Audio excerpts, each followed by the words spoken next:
क्या आपने कभी ऐसी सड़क देखी है जहाँ से गुजरते ही आपको उल्टी आ जाए, जहाँ मक्खियाँ झुंड बनाकर उड़ती हैं, मच्छर दिन में ही काटने लगते हैं और सड़कों पर इंसानों से ज्यादा सड़ता मांस नजर आता है। मांस प्रोसेसिंग फैक्ट्रियां हर रोज हजारों किलो जानवरों के अवशेष निकाल कर इन्हें इसी तरह खुले में फेंक देती है। ये फैक्ट्रियां गाँव में, क्योंकि उन्हें लगा गाँव वाले आवाज नहीं उठाए, हम प्रशासन से आगे तक मांग करते हैं इसको बंद किया जाए। बार बार मैं यही कहता हूँ जी। लेकिन अब ये गलतफहमी टूट रही है। देखिए, मीट फैक्ट्री का पूरा विरोध हो रहा है। ये हमारे गांव में ही नहीं है, हमारे ब्लॉक में ही नहीं, पूरे मेवात में विरोध हो रहा है। इस मामले को हम किसी भी सूरत में कानूनी दायरे में रहते हुए मजबूती से लड़ेंगे और इनको बंद कराने का काम करेंगे। गांव की हवा में बदबू है, पानी में मांस का आगाद बह रहा है, बच्चे बीमार पड़ रहे हैं, फेफड़ों में इन्फेक्शन, पेट में कीड़े, स्किन पर फोड़े, ये आम बीमारियां बन चुकी हैं।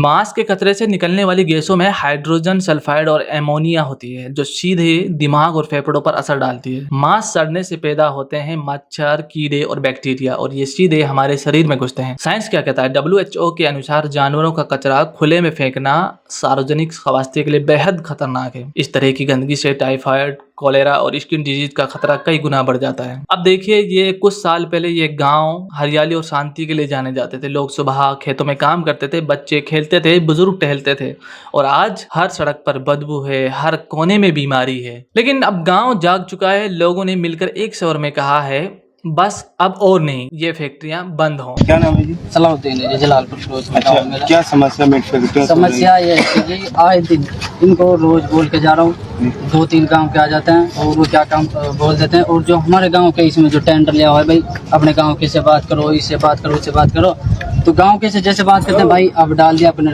सुबह में देखते हैं तो फिर 2-3 ट्रॉली और चली जाती है, 4 ट्रॉली चली जाती है। भाई गाँव को आपस में लड़ा देते हैं। भाई अगर गांव के इसमें रहेगा, गांव का बाहर का वो आपस में हैंडल कर लेंगे और तो हमारा पिंड छूट जाएगा इनसे। दूसरा यह है जो हमारे यहाँ के नहीं थे, भाई मामन खान है। दूसरा यह है भाई ये मजीद, जिन्होंने काम किया है कि भाई खेत दिलाने का इनको, ठीक है।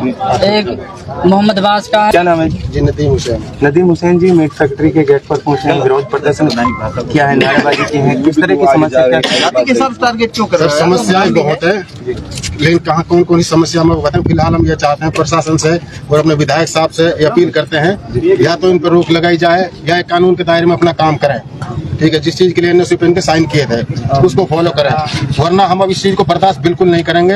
ये हद से ज्यादा हो रहा है हमारे बच्चों के लिए। हम अगर शाम को सोते हैं, कूलर चलाते हैं तो बदबू अंदर आती है, और बंद करते हैं तो मच्छर नाचने लग जाते हैं। हमें पता हम कैसे जी रहे हैं इससे। नदीम जी बताइए, एक पोस्ट वायरल है, मस्जिद के पास कुछ औतरी आंट वगैरह गंदगी फेंकी जा रही है, क्या कहाँ की तस्वीर है? जी वो मेरे गांव की है। मेरे गांव के फिरनी के रास्ते पे मस्जिद है, वहां से ये ट्रैक्टर, इसको पहले मना किया कि जो ये गंद आंत उजड़ी लेके जाते हैं, भाई इसका रास्ता गांव से नहीं है। एक बार एसएसओ साहब आए थे गांव में, उसको भी इस चीज के बारे में बताया गया था। तो इनका रास्ता जो बड़कली होते हुए मेन रोड से है, ये गाँव से जाते हैं शॉर्टकट के लिए, उसके वहां पे उसका डाला और इन लोगों ने खोल दिया है, गिर गया, तो वहां से निकलना दुश्वार हो गया, रास्ता जाम हो गया बिल्कुल। मैं मौके पे पहुंच गया था वहां पे, तो उसकी वजह से बड़ी दिक्कत है। उन्होंने पुलिस प्रशासन को फोन किया था, 112 को फोन किया था, वहां पे मौजूद था, सरपंच साहब को फोन किया था, उसने भी तुरंत संज्ञान में लिया था। डीएसपी साहब को वो फोटो वगैरह उसने मैसेज किए थे। कुछ रोज से सोशल मीडिया पर आपको विरोध प्रदर्शन हो रहा है, क्या कुछ एक्शन देखने?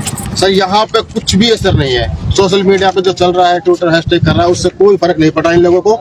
ये पता नहीं कैसे काम कर रहे हैं, मनमानी कर रहे हैं। कुछ यहाँ के भी लोग हैं, हम ये नहीं कहते अपने, जो कुछ अपने फायदे के लिए सारे काम को ऐसी तैसी कर रखी है। तो दोस्तों, ये सिर्फ वीडियो नहीं, ये आवाज है उन लोगों की जिनकी तकलीफ को अब तक दबाया गया है। अगर आपने देखा, सुना और महसूस किया तो इस आवाज को आगे बढ़ाइए, शेयर कीजिए ताकि जिम्मेदार जागे, ताकि ये सड़ती हुई व्यवस्था बदले।